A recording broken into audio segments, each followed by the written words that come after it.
We're live, pal.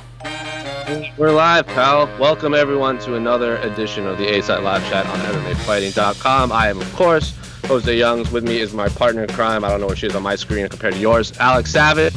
Alex, as we like to call her. Why does it not say cool Alex this week, Casey? Oh, hold on. On her lower third. Oh, jeez. Here we go. Look. You happy?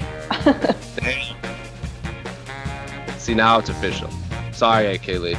You're still other Alex. But, and then Casey Leydon, of course, on the ones and twos behind the scenes. As you can see, I'm sitting outside, which means I am definitely not in Arizona. I am all the way across the country in the beautifully overcast 80-degree Rhode Island.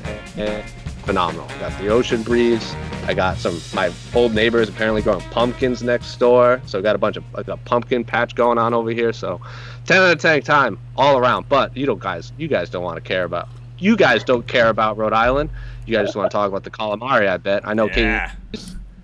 But you guys know the drill. This podcast is your all podcast. Leave your question on Twitter, site, YouTube comments. Casey's manning it all. There's probably a lot to talk about. There's been a lot of happenings in the heavyweight and light heavyweight division. Probably get some questions about. Hopefully we get some questions about this weekend's card. But you never know. We have not screened these. I don't know if Casey has. I'm sure he has. But without further ado, Casey, what is our first question? First question.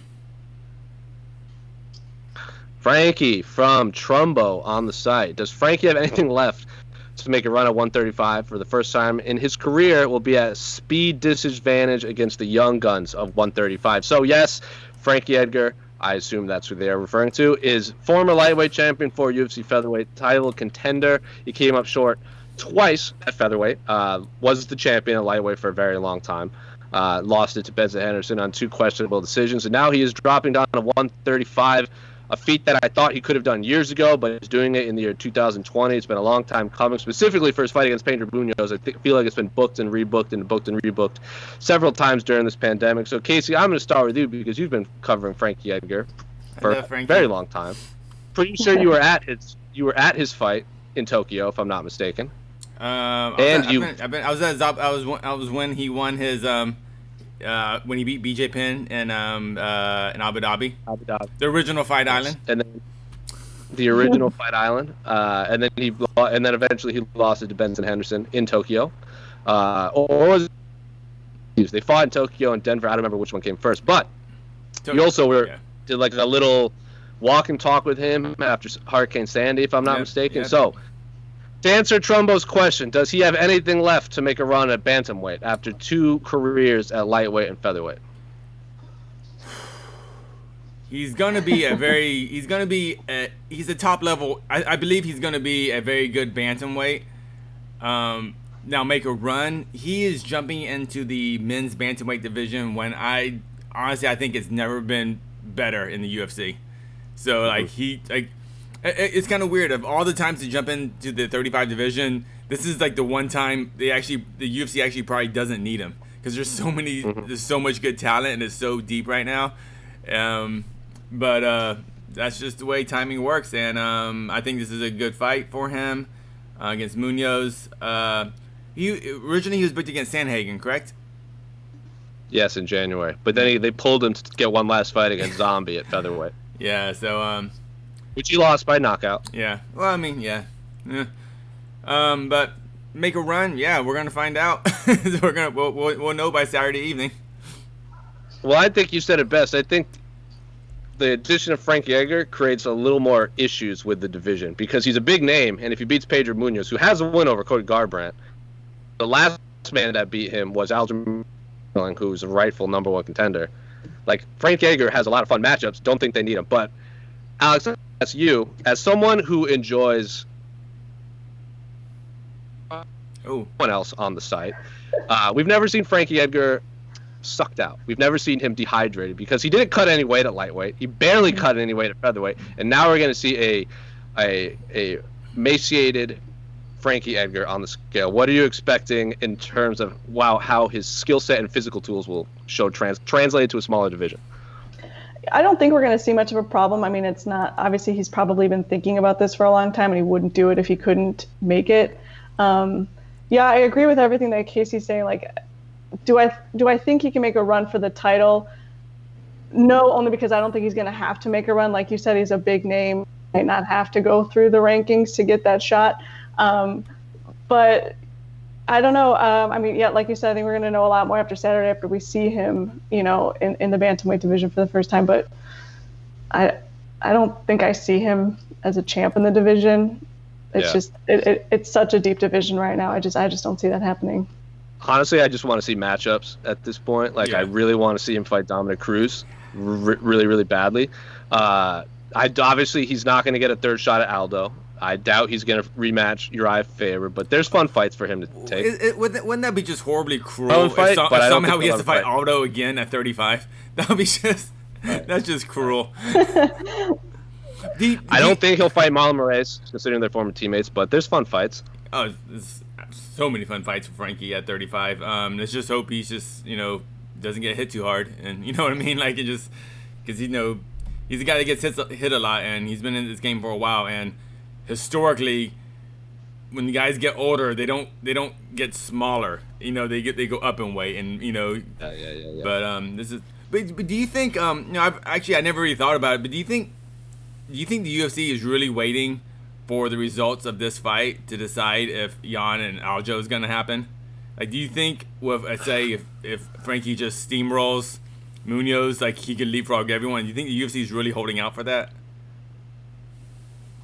I hope not. I hope not, too. I hadn't thought about it. Yeah. I haven't thought about it until right now. Oh, we lost you. Anything's possible. Oh, Jose. Anything is possible. But God, I hope not. Alex, did Jose go out for you? Or was that just me? Yeah, no, he did. Oh, I heard you guys the whole time. No, you did one of those things where you're just talking about calamari in Rhode Island, and you froze for like 5 seconds, and then it ended with going Frankie Edgar. So Frankie Edgar, don't eat too much calamari or you won't make weight. There you go. That's my calamari talk for the day. Anyway, but I want to see him. I am super, super intrigued to see him on the scale. Like we've said before, Frankie has always been undersized. I still think their bantamweight's bigger than him. Like, Aljamain Sterling is a huge bantamweight. Corey Sandhagen is a huge bantamweight. So even at 135, I still think there's going to be a significant reach disadvantage for him. And remember, someone said he can make 125. Don't want to see that. I want to see him on the scale first. But I'm hyper excited for this fight. Yeah, I don't want to see him at 125. He could probably make 125, just not maybe completely healthy. But I don't think anyone makes 125 healthy anymore, considering how big all those guys are. I'm actually I'm excited for the that one fight on this fight card, the UFC fight card this Saturday. Anyway, thank you for the question, Trumbo, long-time commenter. From Zakuko Kegi on the site, after Daniel Cormier said he couldn't see out of his left eye, why wasn't the doctor called in to check on him? A fighter saying he should raise a red flag. 100%. I said this when the fight was happening and told my girlfriend who was watching it. They're like, why don't they stop the fight? I'm like, hey, you're asking the right questions. You don't even watch fights. And that's the first thing that comes to your mind.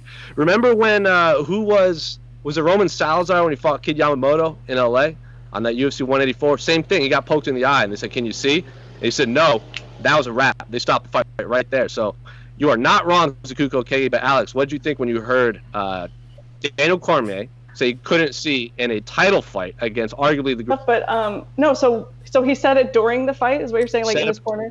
Yeah. Okay. There's some context missing in this question.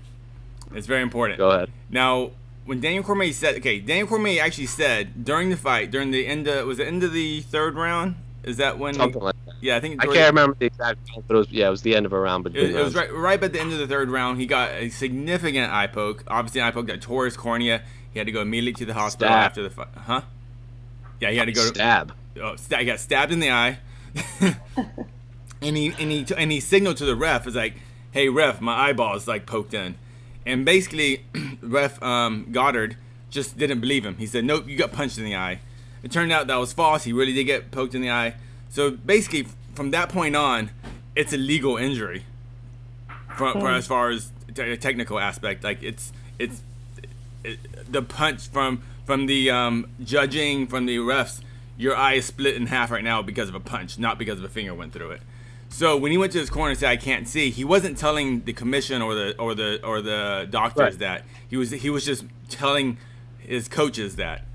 Now, what I think, and this is totally my speculation, Daniel Cormier knew he got poked in the eye. He knew it wasn't a punch. When he's saying that, he is really telling the audience. He's really telling everyone at home, I can't see. He wants us to know that, okay, guys, I'm gonna go out there, but I'm fighting on one eye. This is bullshit, but I'm fighting with one eye, and that's because Daniel Cormier, he's a veteran. You've heard it. If a guy can't see, they never tell the ref I can't see. Even though they probably can't see. So by Daniel Cormier actually saying that out loud with a camera in front of him, he knew there was a camera in front of him. He knew he's on the broadcast. He knew there's not a giant crowd drowning the noise out. I mean, this to me that was just a bit of a cry for help. Just go, hey guys. Then what about someone more experienced? Diego Sanchez did the same thing. He's like, I can't see, I can't fight. Mm-hmm. He's the one. He basically stopped that fight himself when he told the ref. Mm-hmm. So I agree. I still think there's if you can't see him, Diego. Like when we had this conversation on the A side, do you fault Diego Sanchez for that? I don't. He couldn't see how to fight. He was being honest, and they stopped the fight and he got the W. But I don't think a champion wants to win a belt like that. But Diego was telling the doctor that. Dan Cormier was telling his coaches that. That's the thing. Yeah. But he was telling his coaches while the camera was on him, knowing that the camera. He didn't whisper, "Hey Bob, my eyes hurt." He said it so we can all hear, and I think that's very smart by DC because I think he wants the history books to know that he fought those last 2 rounds, with one eye, and I'm sure in a lot of pain because it's not like your eye just goes out. It's just like I don't even know what type of pain that is. I can't even imagine what the next day was after the adrenaline wore off and his eye was closed and it's swollen shut. Like it's got to be the most brutal feeling in the world. Mm-hmm. See, I want to. Yeah, so I got a comment. It says no on the YouTube. It says no, Casey, you're wrong. He was talking to his corner, not the audience. No, DC was talking to you at home. Like I said, he could have whispered to Bob. You see that all the time. Like when guys when they say their knees hurt to the corner.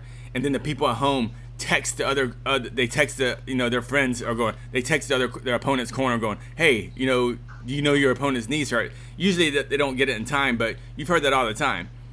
DC said something so significant right there, like out loud with a camera right in front of him. He knowing that we are gonna hear it. So I think DC was just still really upset that Goddard didn't believe him, and it's That's why, but going back to the question, that's why the fight wasn't stopped right then, because there was no doctor in there. He was telling the corner. So sure. Anyway, good questions, Akuko Kegi. I hope Casey answered it for you. Sorry, yeah. I've been really bugged about this since the fight, And I will say we don't know. Like we're all speculating. Yeah, this is speculation. We have no idea if Daniel Cormier did that on purpose because he might have been punched in the head so many times that he wasn't even thinking about a camera. Mm-hmm. So also maybe he's just used to talking really loudly between rounds because there's always a crowd there, and now there's no crowd. He's still just talking loudly. Like this is all speculation.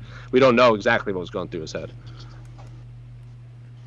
As bees swarm around me on this flower bed.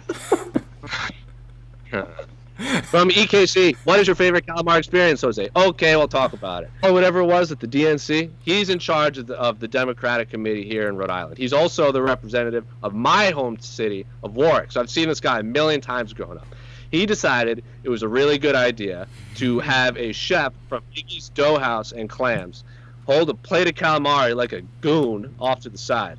I can assure you everyone in Rhode Island is very embarrassed about this because it just looked dumb. But what they're talking about, that's the only thing that matters. Calamari, as you know, Casey, I don't have to tell you this, is the official state appetizer of Rhode Island. You know who brought that to the house? You guessed right, McNamara. McNamara wants that on the record. So the calamari is the official appetizer of the state of Rhode Island. Not the official food, that's still Claw Hogs, which is not a real city. It's based off of Cranston, Rhode Island, for everyone that asked me about that. I think Rhode Island has $19 million a year in importing, exporting of squid, and has the biggest squid fishing fleet in the country. So he wanted that to be recognized, and for whatever reason, he thought standing in Oakland Beach with a plate of calamari was the right thing to do.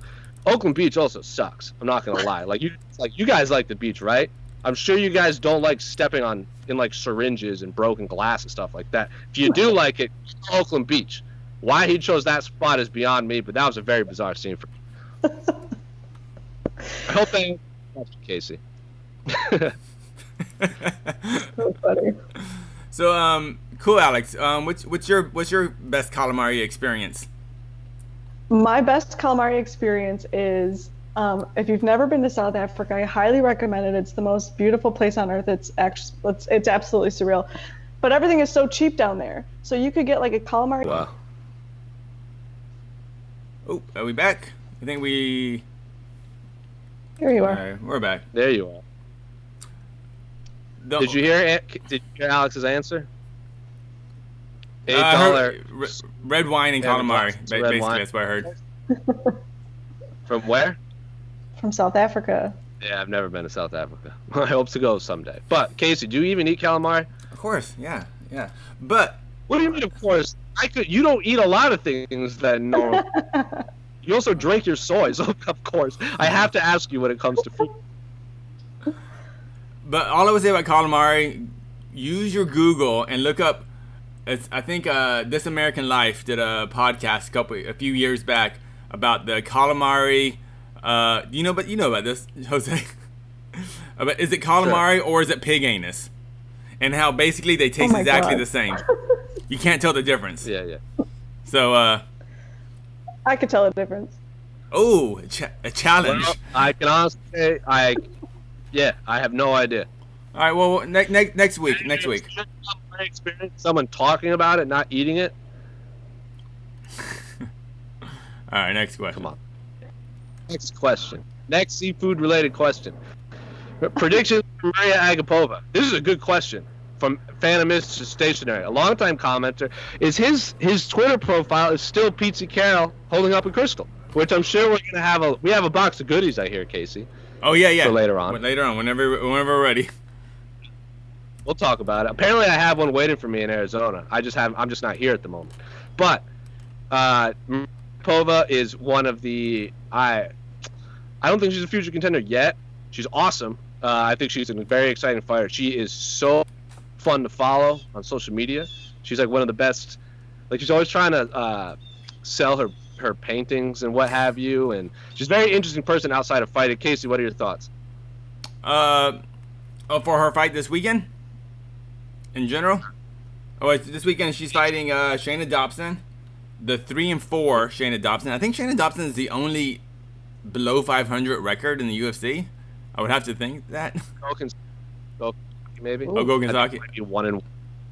Yeah, maybe Goganzaki. Okay, but no, this should be a nice showcase fight for her, and I don't really have any too many broad predictions for her. I just think she's an exciting fighter, and this is a good showcase matchup for her on a fight night card. I'll tell you what, I was very disappointed that we didn't get her we didn't get a post-fight scrum with her. The last time she fought, she beat Hannah Cyphers by submission on the Calvillo card and got performance of the night.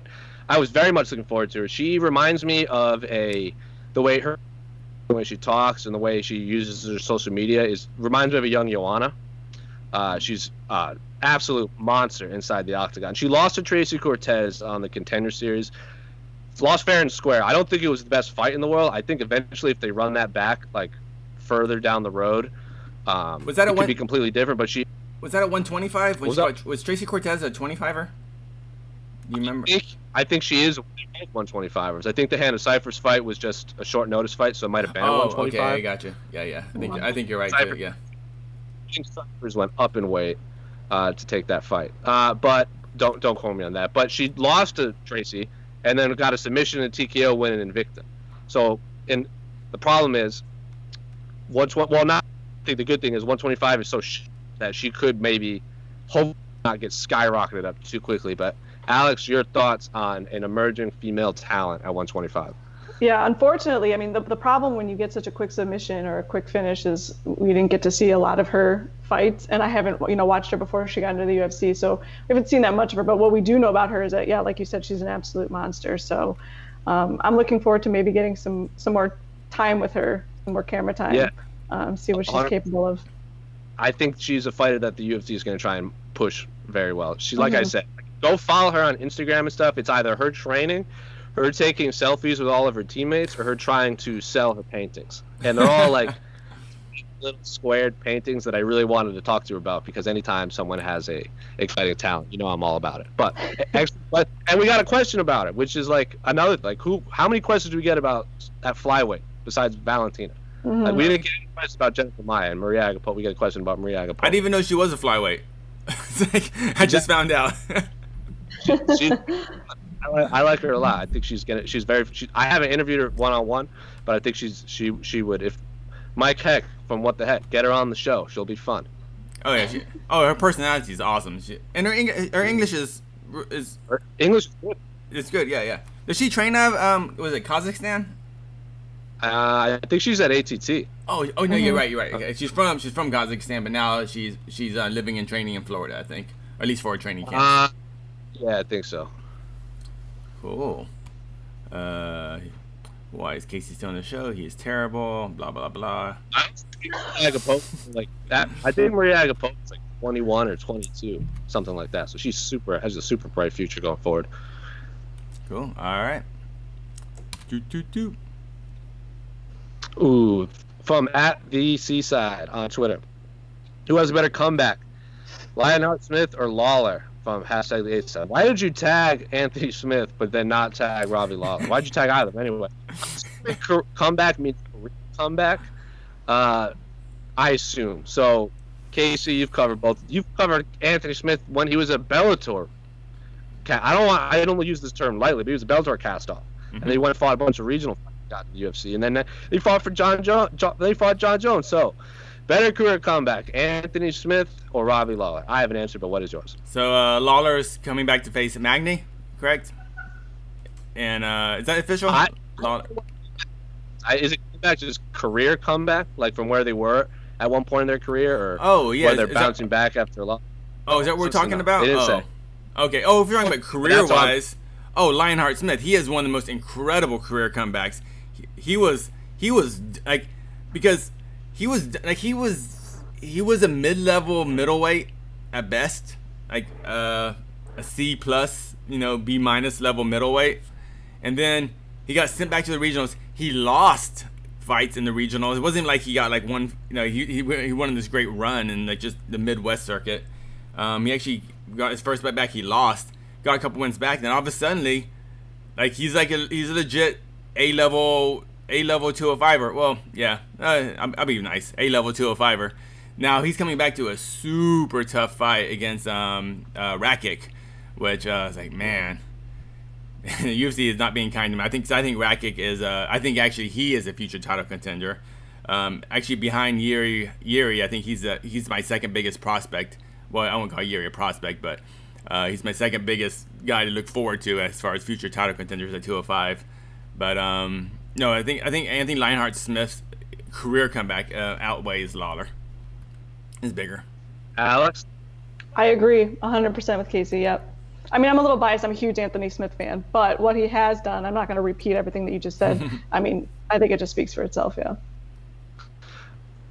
I'll play devil's advocate. I'll say Robbie Lawler because Robbie Lawler actually won a UFC championship in a new division that he wasn't in Strikeforce. Robbie Lawler was a middleweight. You talk about middleweight. Did Robbie Lawler have a winning record in Strikeforce at middleweight? I don't think so. If it was right there. Like, he lost to Kennedy, Jake Shields, Babalu, and then he has like that epic win over like Scott Smith, and I think Scott Smith was Elite XC maybe. Like, yeah, that was Elite XC Manhoof was that epic. You're talking about comebacks, like in a fight, like Robbie Lawler's KO over Melvin Manhoof is one of the craziest knockouts I've ever seen in my entire life.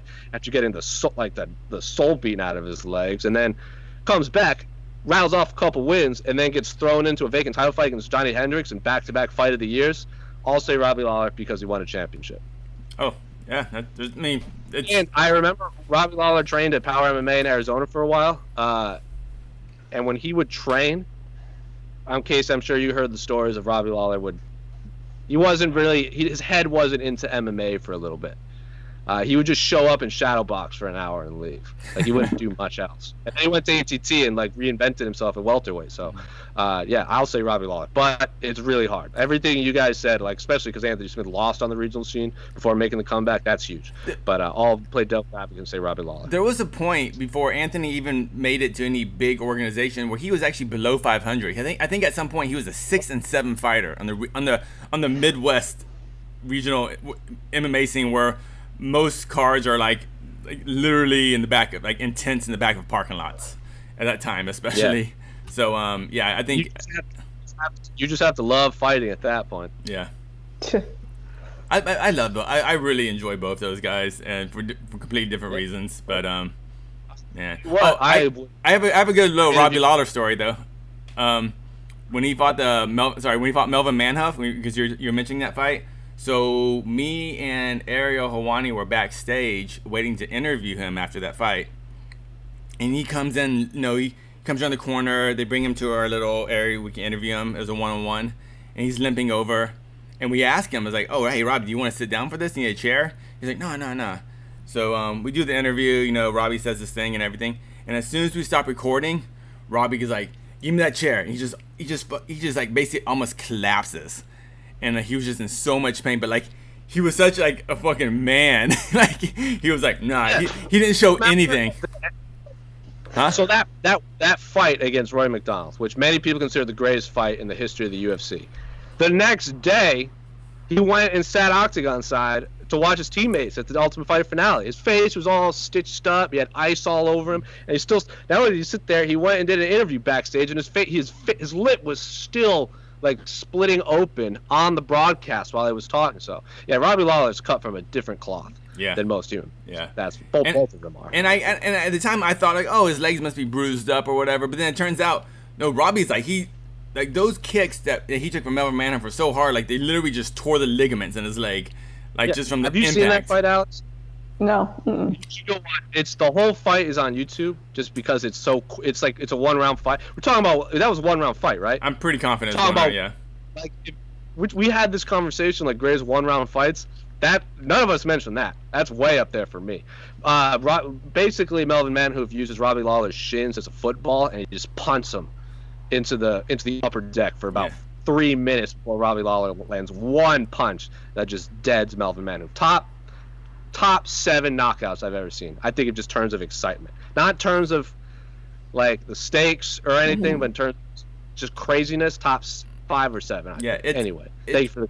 Yeah, it's up there with. It reminds me. It's similar to the Pete Sell Scott Smith knockout, where you're like, this guy's done, and Melvin Manhoef is just going in for the kill at that point, and it's just. All you weirdos at home listening in your car and your podcasts, turn this off and go log into YouTube and Google that fight. I'll finish the podcast and then go watch it. Yeah. There you go.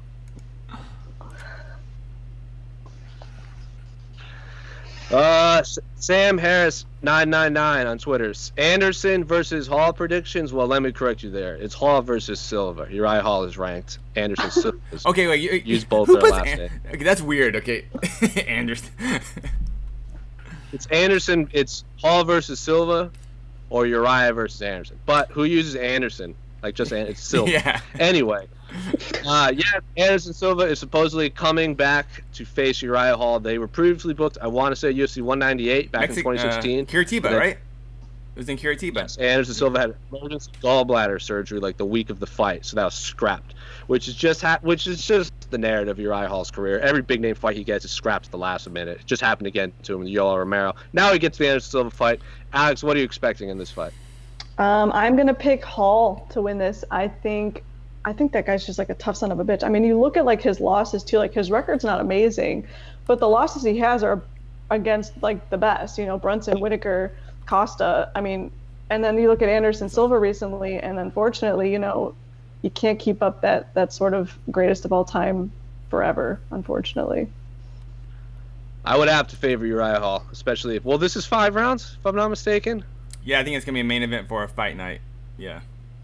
Yeah, man, that's tough. Anderson is Anderson. I think it's gonna be a lot of staring at each other. No. I hope so. It's gonna be a lot of staring, because Uriah, I like Uriah Hall as like a fighter, and he's getting better interviews after his like 7 or 8 years of hating the media.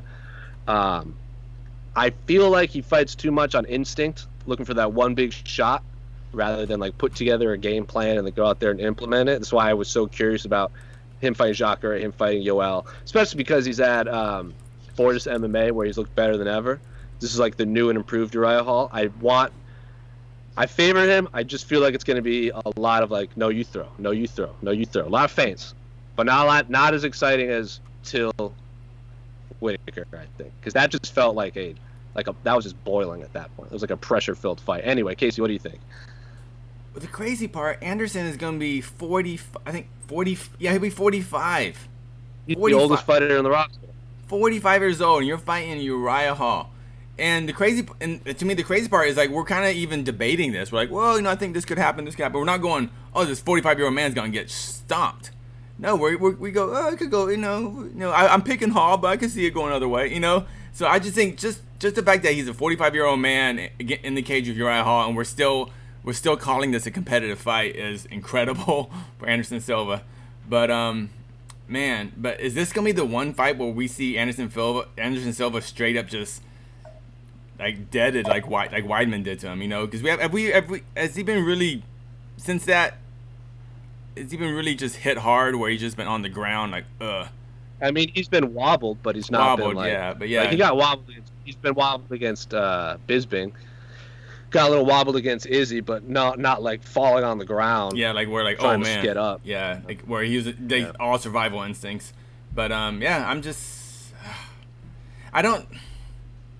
I'm a weirdo. I'll go and say it. I wanted to see Anderson Silva versus Conor McGregor. That's just a stupid. Yeah, that's just a stupid fight. We're in a stupid sport. Let's put them together. It's catch weight 180. I don't care. A fight that doesn't mean anything except paychecks for both guys, and I think that's more interesting than him versus Hall. But good for Uriah Hall. Yeah, good for Uriah Hall. Also, I would favor Uriah Hall in this. I don't know if he gets deaded, but I want the new and improved Uriah Hall maybe. Man, when was the last fight? It was a split, right? Uriah Hall? Yeah, was that shoot face? It might have been split, but I'm pretty sure that was a bad split. I'm pretty sure it was. Yeah. We all kind of came out going, "Oh, Uriah Hall." That was probably one of the best Uriah Halls we've seen. And I think the fight before that when he deaded Bevan Lewis, that was the best one that was one of the best Uriah Halls we've ever seen. Oh yeah. But yeah. I guess against a better name opponent in the sense that Carlos Jr. Yeah. Well, I mean, he's spinning back kick Gegard Mousasi. Yeah, but Mousasi got that one back real good too. Hey man, it's MMA. So So to answer your question, we are excited about that fight, and man, but imagine if Anderson wins. That's kind of the weird part. If Anderson actually wins that fight, that means he's gonna get a tougher opponent next, and he's gonna be 46. He has 2 fights left on his contract, and I think he's gonna wrap it up after that. We're gonna see Anderson versus Mike Tyson at some point. Something weird like that. Fight Roy Jones. They've been talking about it for like 15 years. You're right. Yeah. The Roy, or Roy Jones. Yeah, that's even more obvious. Yeah, that was the original crossover fight. If that happened 10 years ago, that's massive. Anyway, thank you for the question, Sam Harris. Do.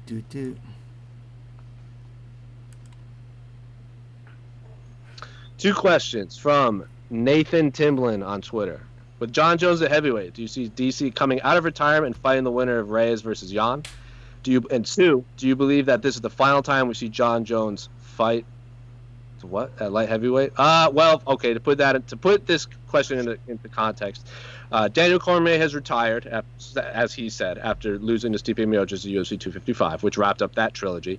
Jon Jones, the day Daniel Cormier posted that Instagram, Alex is shaking her head, posted that Jon Jones comes out and says, vacating the title, gonna go to heavyweight, see champions in my future. I think he even said something like, if any light heavyweight defends the title, wins and defends the title 6 times, I'll donate 100K to the charity of your choice, this and that.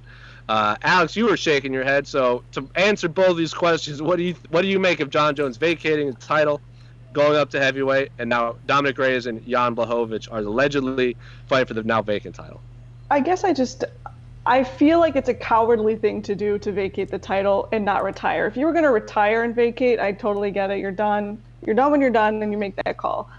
But to say that you're going to forget the light heavyweight title and just move up to heavyweight, like, why? I guess I just don't understand the purpose. Why not defend it again? Because you're afraid to lose it? Like, you want to go out on top by vacating? Like, to me, it's just a selfish thing to do. I just think it doesn't really make any sense. To me, I wouldn't do it that way, but I'm not Jon Jones.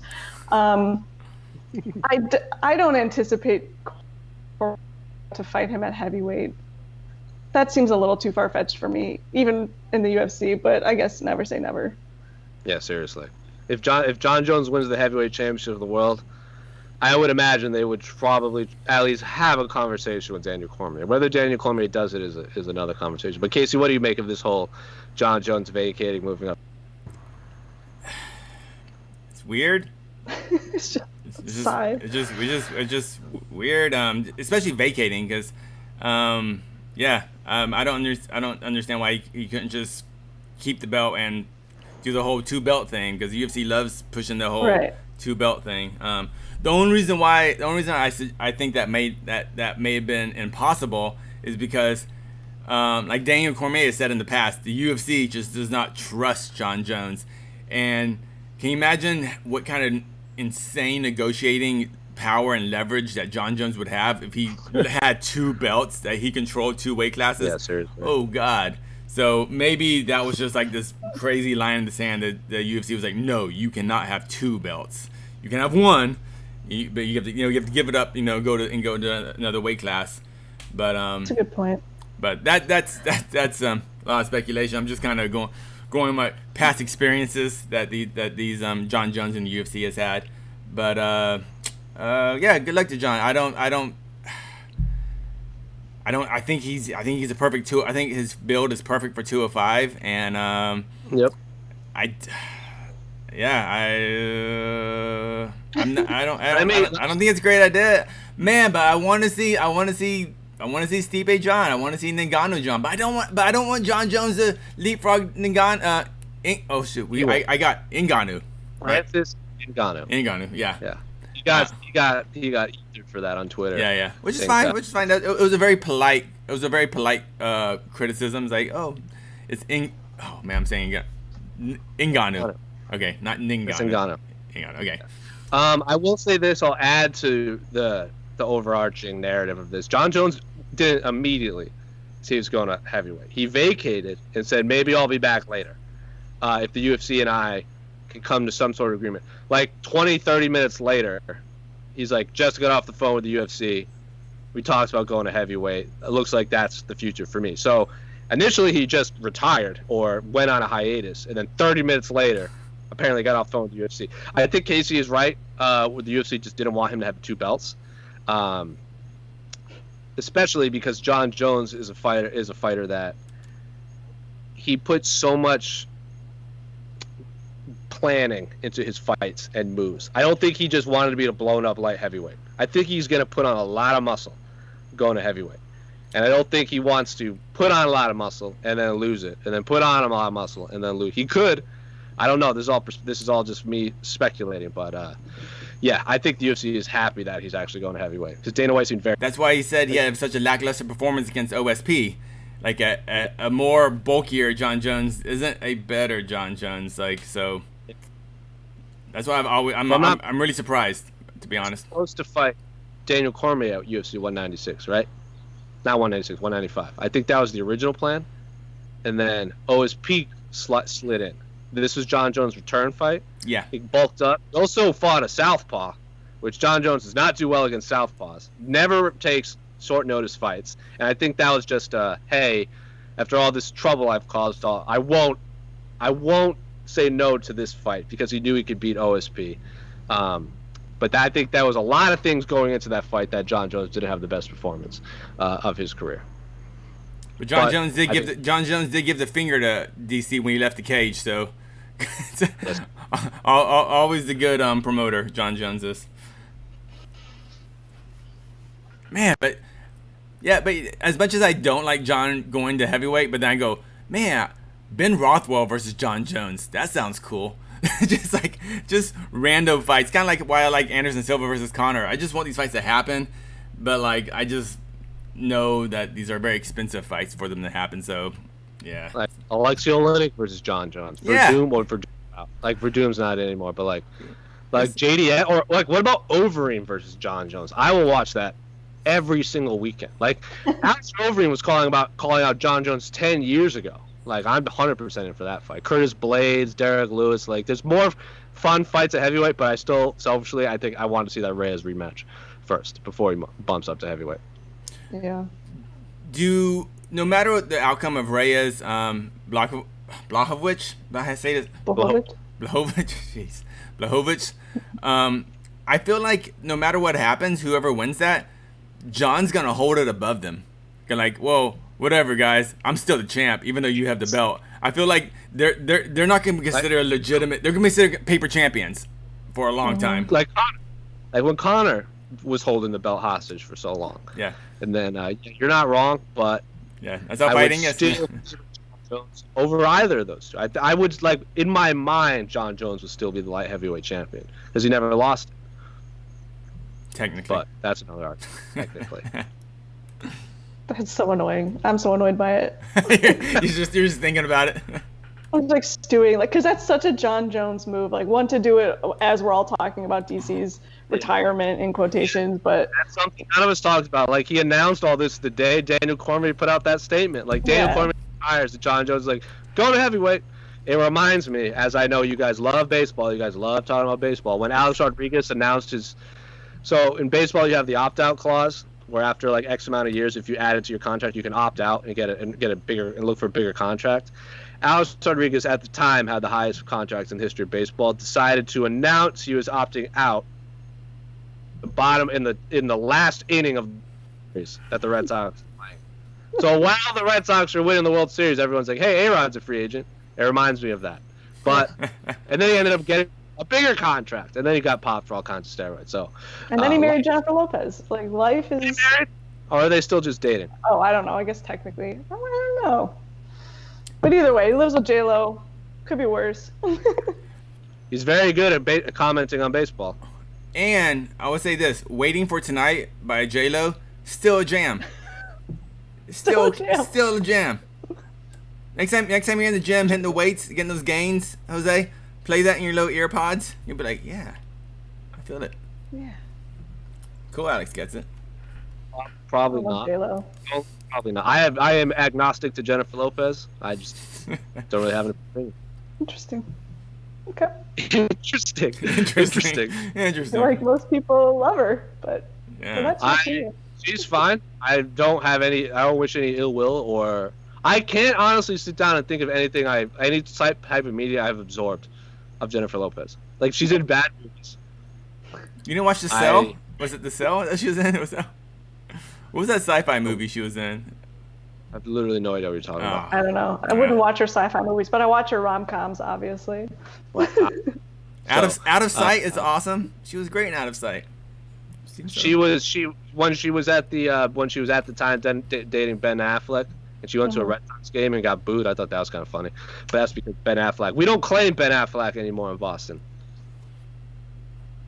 Rude. Why? So, I think she got booed because she was sitting next to Ben Affleck, not because. Oh, okay. Well, why do you not like Ben Affleck? What's going on? Well, New England is very weird, and okay, that's end the story. End the story. All right. Yeah, New England is very weird. The fact that if someone is from here and they become successful and leave, we're immediately like, nope, not ours. Beat it, nerds. So the fact that they all live in California now and they left the cold, miserable New England winter for the sunny California apparently doesn't sit right for most people out here, especially Mark Wahlberg. I don't know many Bostonians that claim him at all. Actually, we kind of think that dude's kind of an annoying. I can get that. That makes sense. Yeah, Mike Wahlberg does suck, and we don't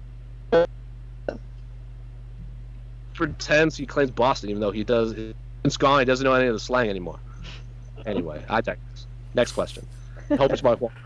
How about Donnie Wahlberg? What do you guys think about Donnie? We don't claim him either. Either. The Wahlbergs in general, they're just goons. Trash. Yeah, 100%. Beat up a Vietnamese man, and now he has a Vietnamese burger on his menu. I'm not gonna get into that.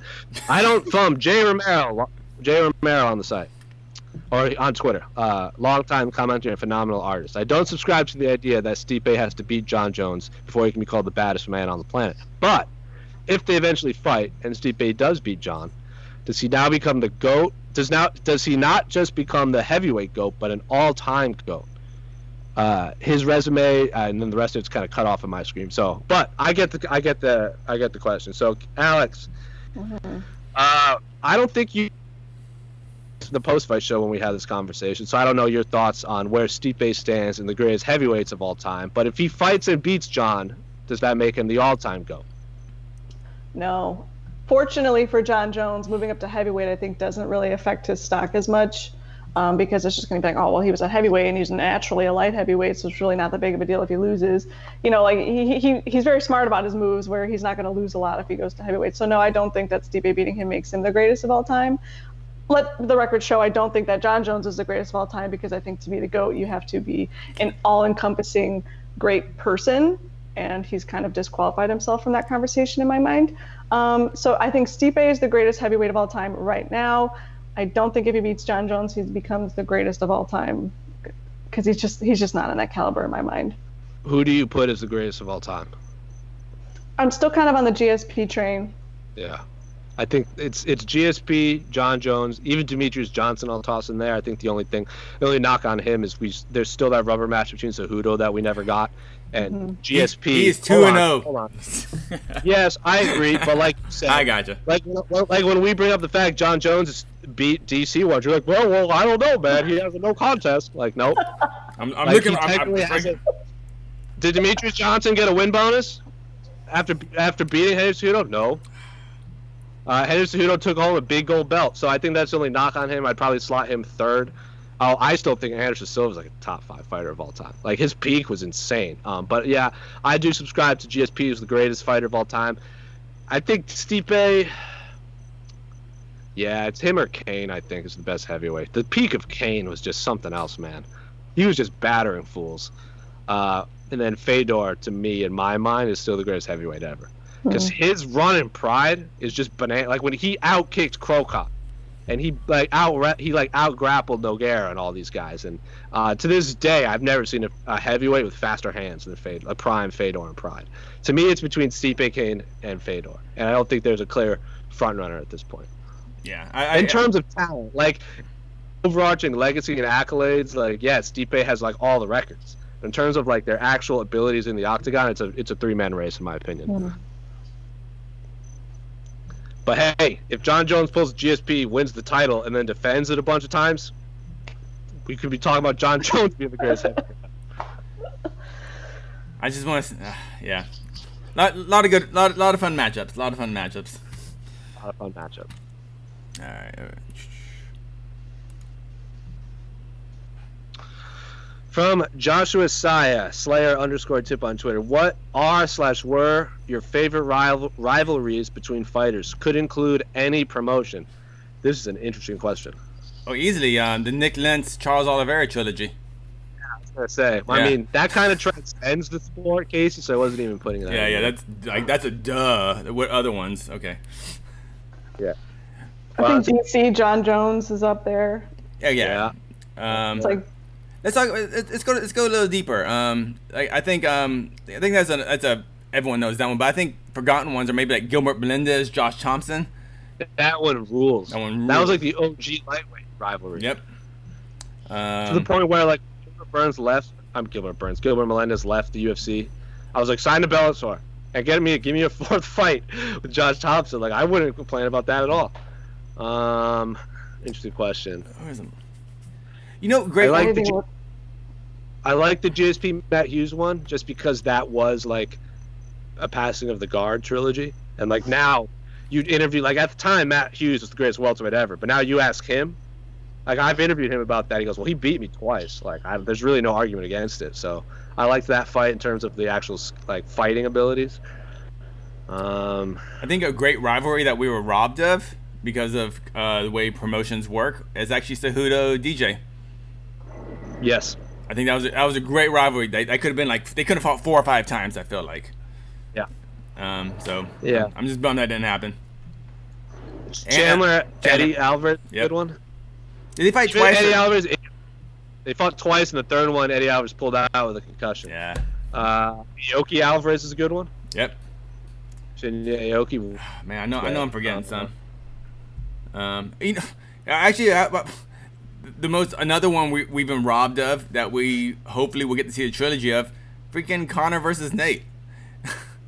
Like after that second fight happened, I watched our post show after the Conor Nate 2, and the conversation was, when are they gonna book the trilogy? When are they gonna book the trilogy? Like Monday, we're gonna find out when that next. Like it was just so obvious they're gonna book the trilogy after Conor Nate 2, and it just never happened. So, man, it sucks that I feel like that boat's gone. Shamrock Ortiz is a good one. Fedor Krokop was fun. Wow, there's a million. There's so many. Liddell Ortiz is obviously like the original. Ronda Misha was really important for the women's divisions. Yeah. Because I think that really like both women and even when both women fought, it wasn't a rivalry. Like Misha Tate obviously hated Ronda and vice versa, but like they still like you couldn't argue that Misha Tate wasn't the rightful #1 contender. So they were the two best that hated each other. So I like those type of rivalries, where there's like they're not booking the fight just based on the talk. Like Shun and Anderson's a good one. Lesnar Mir. Yeah, there's a million of them. I still want to see Cruz versus Team Alpha Male. Yeah. Man. I know I'm forgetting too many. What are the best female ones? Best female rivals. I know you mentioned Ronda. Oh, ones we should have had more of, like Cyborg Nunes. That should be like so up there too, but like we didn't get it. You know, we got one, but I don't think they were a rivalry though. No, that's what I'm saying. The potential there should have been a great trilogy. I feel like. That's just, that's that could have been one of the fights that had like, because it's rare when we get the two, not just best, but they're the two greatest female fighters ever, going back through the annals of time. They fight in the same weight class, and I think if they fight 10 times, I think it's 5 and 5. I agree. So I think that could be, and they're both from Brazil. So like Guilherme interviewed like 100 Brazilian fighters or something like that, and they all picked Cyborg, and now Amanda Nunes is the greatest female fighter of all time. Cyborg is 2. Yeah, I think that could have been a great like competitive rivalry. They don't have to hate each other. Like it just turns out it's like Cejudo DJ. I don't care if they all watch those guys fight in front of nobody, and I want to watch it. Yeah, I think of Nunes Cyborg, the first fight. I think of that as a lot like DC versus Stipe in the first fight. Yeah, if you just ended that fight, if Stipe DC ends with one fight, you go, oh, clearly DC's the greatest heavyweight ever and Stipe sucks. Nah, man, when guys are this level, you gotta run it back a few times, and that's why I feel like Cyborg and Nunes is. You run that back 10 times, you get 10 very unique fights, you know, and that was we just got one result that night. Yep. Wait, still, one fight I would book promotion, the rematch. Oh, Macey Barber and Paige VanZandt. The one the rivalry that never fought. That's Dang funny. it! I would have loved to see that. Man. So what do you think about Casey's already all on board? When I presented this fight to him, it looked like his mind broke for a second because it never crossed his mind on the possibilities. So Alex, what would you say to, and you all going to say, Paige VanZandt versus Bethe Correia? Oh yeah, I knew you were. We talked about this last week, I think. Did we? I think I watched Casey's mind blow. Oh yeah, you like stopped. It was like, oh my god. And I'm all in. I'm all in. And the promotion is just them doing TikTok dance videos. That's all. They just do dance videos on TikTok. That's the only way they promote the fight. No, dude. How about Instagram Reels? Oh my god. You know, I laughed when Instagram first did like the stories, and now it's like obviously a normal thing. So I guess I should just shut up about the Reels. I just like how everything is in one app. I don't gotta download a million apps to all that. Anyway, anyone in the comments bring? Yeah, let's throw a couple before we go to our special presentation. Let's go. Let me fly through YouTube real quick. See if we have any questions in here. Anything with Colby Covington too, I think obvious, but yeah, Tyler Woodley called heated. And just no, people are just being very rude in the comments. That's about it. What are they saying? Making fun of me, making fun of Alex, making fun of you, something about Rhode Island. Yeah. I bet half the people in the comments didn't know Rhode Island existed until yesterday, or this show. Well, if everyone in the comments would like to send us links to their podcasts, and then we could check out, what they're doing, maybe it could be helpful for us. Here we go. Here's a little. Carano versus Rouse. Sorry, that was great fight that from Alan Grant. I can't. Yeah, it's just Sam Neill. Profile picture. Yeah, it is Sam Neill. I remember when this was talked about by the UFC, and everyone was all like, "Dude, Carano would get crushed. This is such a squash match." But now, after you saw how Rousey handled, adversity, really, who knew? Who knew what could have happened? But we never saw it. I still think Ronda would have won. Probably, but yeah. Oh yeah, here's a question. What is next for Cheeto after a big win? not the big win, a big win. Alex, what do you want next for Cheeto Vera after beating Sugar Sean O'Malley? I don't know. I haven't thought about it. It's like there's so much matchmaking moving around. I'm like not even sure who's available. I like the Merab Dvalishvili fight just because they both won on the same card, and I feel like if Sugar Sean and Merab had won, they probably would have thrown down. Don't hate that fight. Or Nathaniel Wood Cheeto, just if you're a storyline guy. Marlon Vera retired Brad Pickett, and Brad Pickett is Nathaniel Wood's coach. So I would like that fight too. Merab's one of those guys that I think is going to be a big name. He's awesome. Yeah. He's so fun to watch to interview too. Yeah. I was shocked when I saw his face. I was shocked he was a bantamweight because he looks like a bigger guy, like from the neck up. I thought he was like massive. He looks so much bigger than Dodson. Yeah. Yeah.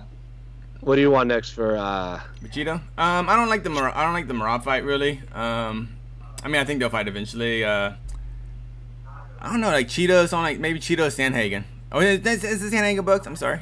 Isn't Sandhagen fighting Marlon? Oh yeah, Marlon.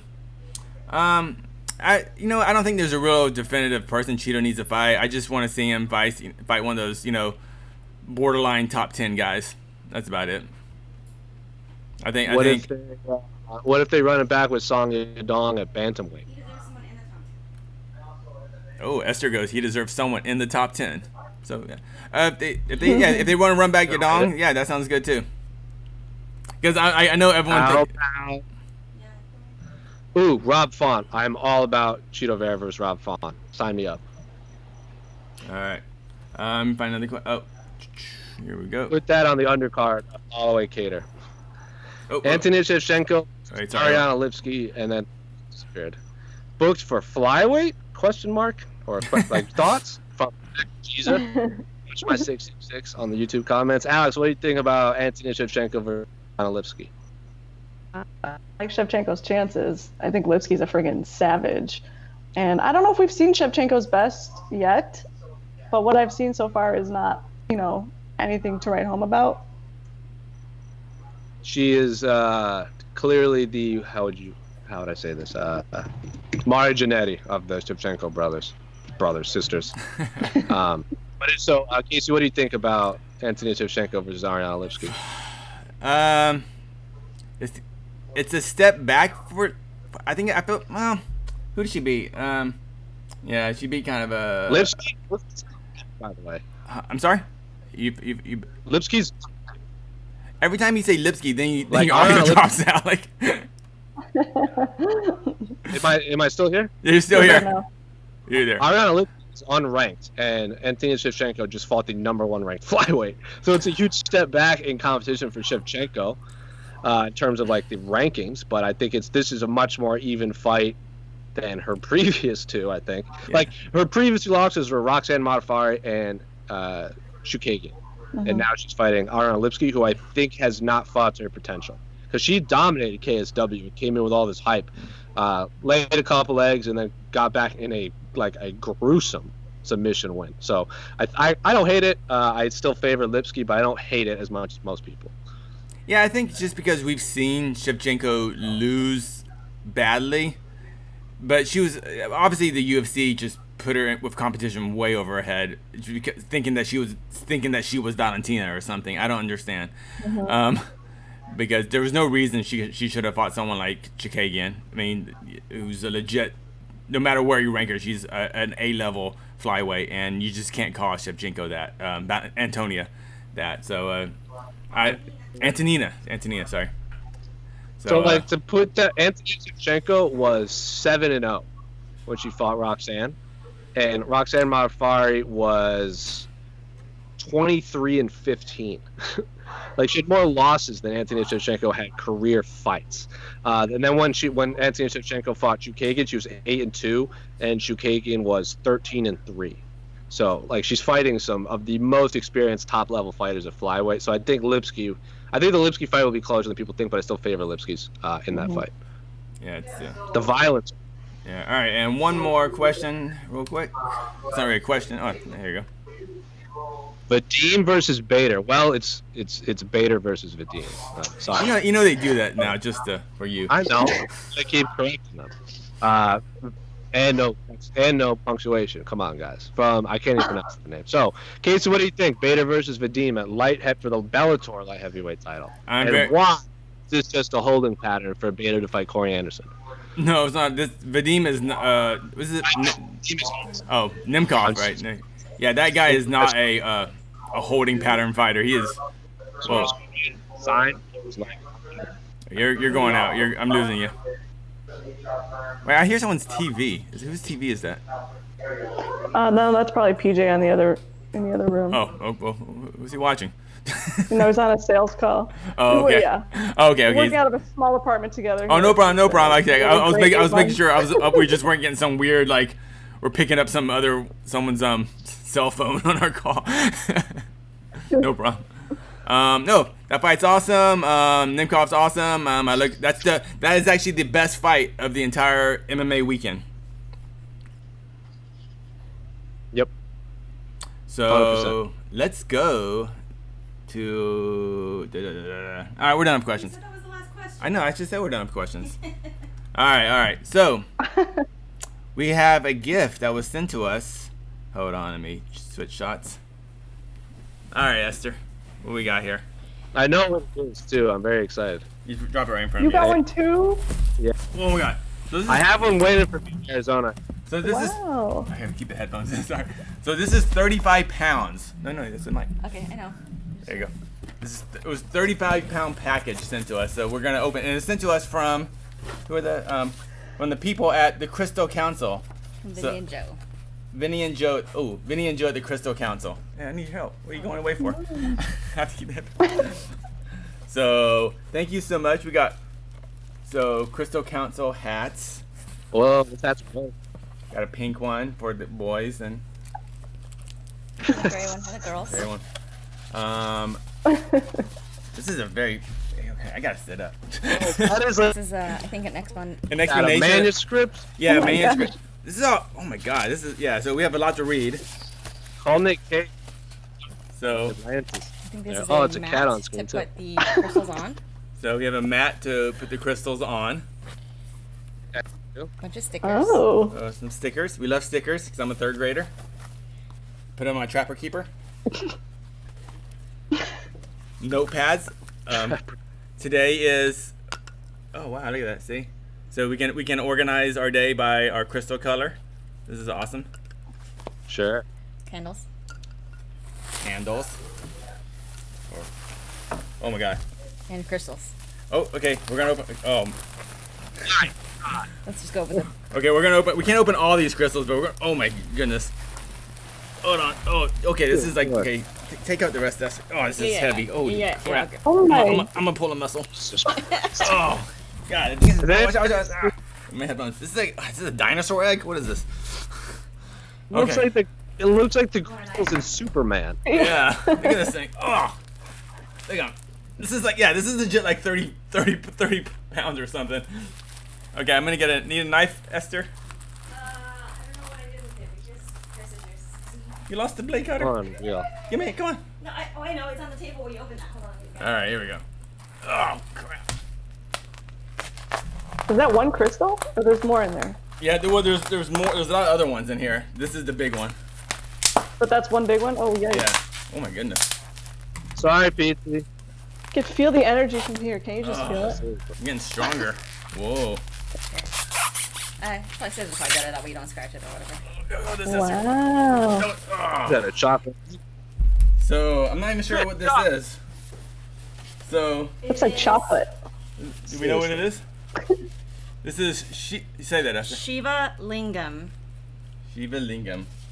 So here we go. So thank you from. Oh my God, I'm sweating. It's 100 degrees here, and I'm holding a 1,000-pound Shiva Lingua. What's it called? Lingam. The Shiva Lingam aids in understanding the polaric energies such as light and dark, or spiritual and physical. It helps bring total opposites together in perfect harmony, thus causing one to feel complete balance when grasping this stone. Meditating with Shiva Lingam will help balance the mind, especially with strong, overwhelming emotions. This stone helps promote prosperity and joy into any household it is placed in. Wow. Oh my God. That's a crystal. I broke a sweat holding this. Okay. There you It's like a baby. go. Don't drop it. Child. So So who said that? our friends from the Crystal Council, Vinny and Joe. So I don't know people are, but Okay. that's awesome.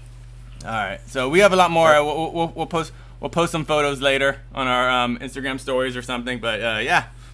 Oh man, I'm sweating. Yeah. Work out sometimes, Casey. Yeah, I know. Anyway, is that it? Some questions? Yeah, people suggest I do more squats with the crystal lingua. Crystal, but yeah. I just want to say thank you, Anyway. and crystal power. Yeah, we got it. Well, thank you all for the questions. Thank you for the sent to Casey and Esther from the Crystal Council. I cannot remember their names, but thank you so much. Vinny and Joe. Casey, I'll start with Casey. Anything you got to say before we sign off? No, thank you, and thank you for all the nice comments, and F you to all the mean comments. Anyway, Alex, what do you got to say? I'm with Casey. I deleted some nasty comments off YouTube, and I'm going to block you, and you'll never see our content. Isn't that what you wanted? Yeah. Whoa, seriously. And I'm screenshotting this, and I'm sending it to your parents, by the way. So yeah. And your employers. You're canceled. Like Goodyear.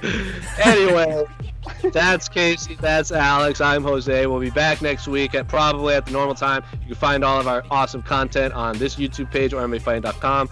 We got Israel Adesanya's virtual media scrum that you can go watch after this. But before that, go watch Robbie Lawler versus Melvin Manhoef, and then come back and watch all of our content. We'll have both Bellator and UFC media days.